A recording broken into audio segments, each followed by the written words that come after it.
Hi guys, I'm back. I know it's been a while, sorry.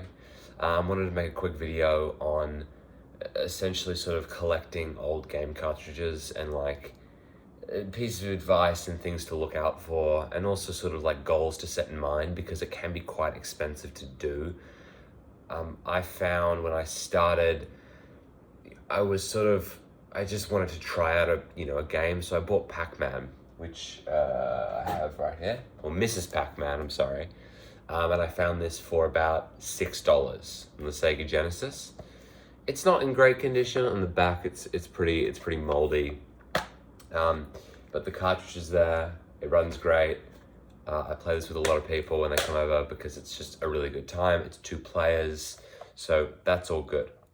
However, when I started to sort of explore deeper into sort of the retro game world, especially looking at other cartridges, things started to get a bit more expensive, and they also become like a bit more rare because obviously these are not games that are produced anymore. I can't just go on like say Amazon or go to GameStop or something and just buy it as like, say if I was buying a game for the Switch or the Xbox One. It's a bit easier. This is, there's only so many of these, right? And there's not going to be made more. These are specific to this era, and these are like antique, these are vintage pieces of like collectibles at this point. I think it's important to ask, like, what are you collecting for? Are you collecting for, I want to collect games and I want to like add it to the sort of like larger collection of game purchasing, or am I buying because I want to play games that I like? If you just want to play a couple games that you like, then I don't think you should be worrying about cost necessarily, because the reality is that you're going to have to spend a lot of money. One of my favorite examples here is Legend of Zelda. Now this is the famous gold cartridge, and I'm really glad I have these. But these are very hard to find, especially in good condition, especially for a good price. It's not in great condition. There's a couple scratches, but it runs fine. The save feature on this works great. With these cartridges also, you don't have to worry about them running out of battery. For the ones that have saved, the battery like lasts eternally. So that's pretty good. But what it does mean is like this cost me about like $30 or $40. And that's just a reality because these are so collectible. Like anyone who knows NES cartridges are like, I want the gold Zelda cartridge. So just kind of knowing that, it's immediately going to drive the price up. So that's one option. I wanted to play Legend of Zelda on the NES. It's a great game. If you haven't played it, either obviously the NES copy is very expensive. You can also find emulators and, on your computer, which you can run.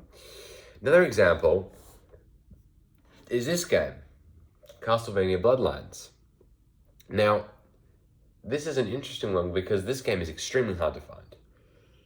You're going to pay $60-$70 for this if you're going to try and find a copy of Castlevania Bloodlines.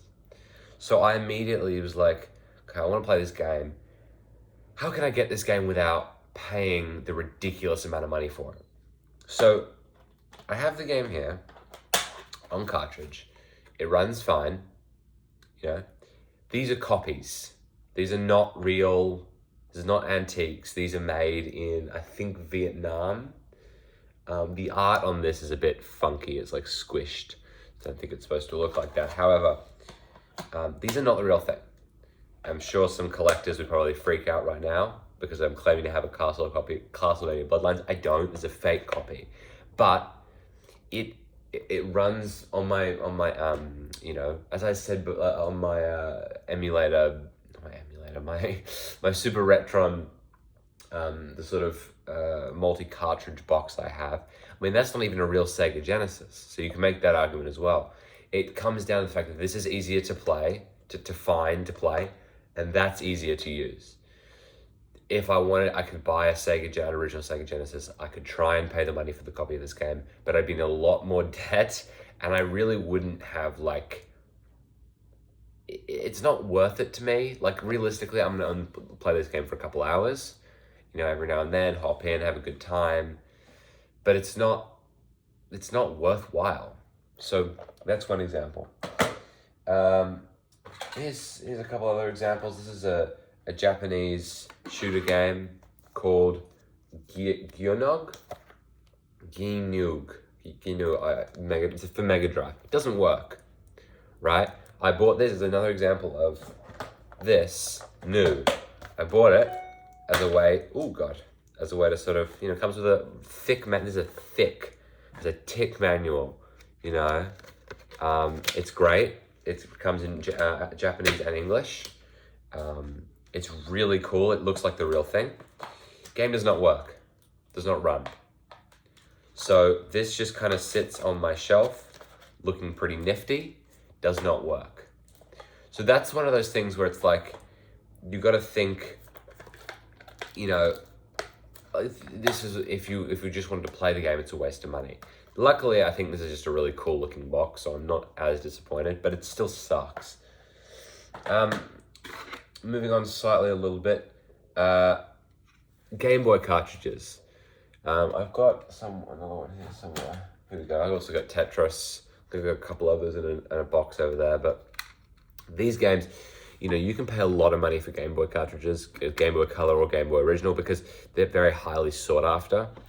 I will say, it's not necessarily worth it unless you really want to play specific games.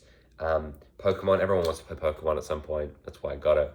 Tetris, surprisingly fun game. Everyone can, crap all over Tetris as much as they like, but I think it's a pretty fun time. So that's what that's for. And finally, just bringing up some sort of hidden gems and stuff I got a good price for. Space Harrier 2 on the Sega Genesis. If you can't tell, Genesis is one of my favorite consoles. I bought this for about $9. And I've played this probably more, up there with any other my Sega Genesis games. It's fine, comes in manual, cartridge, good condition, in the case. And that's that's real good value for money. I think it's important to remember, what are you collecting for again? Because you could buy just the cartridges for these games and they'd be a lot cheaper. I like the boxes. I want them to be standing up. It does mean I pay more just by default. So balancing, what are your goals? What do you sort of what are you collecting for? And I think that's something to remember. Okay, that's pretty much it. Just wanted to sort of talk about it, and hopefully some of you guys who are collecting retro games out there and beginning to get into that world can understand a little bit more and maybe make a decision based off that. If you liked it, I don't know, press like, subscribe, whatever that sort of stuff. And I'll see you later. Bye.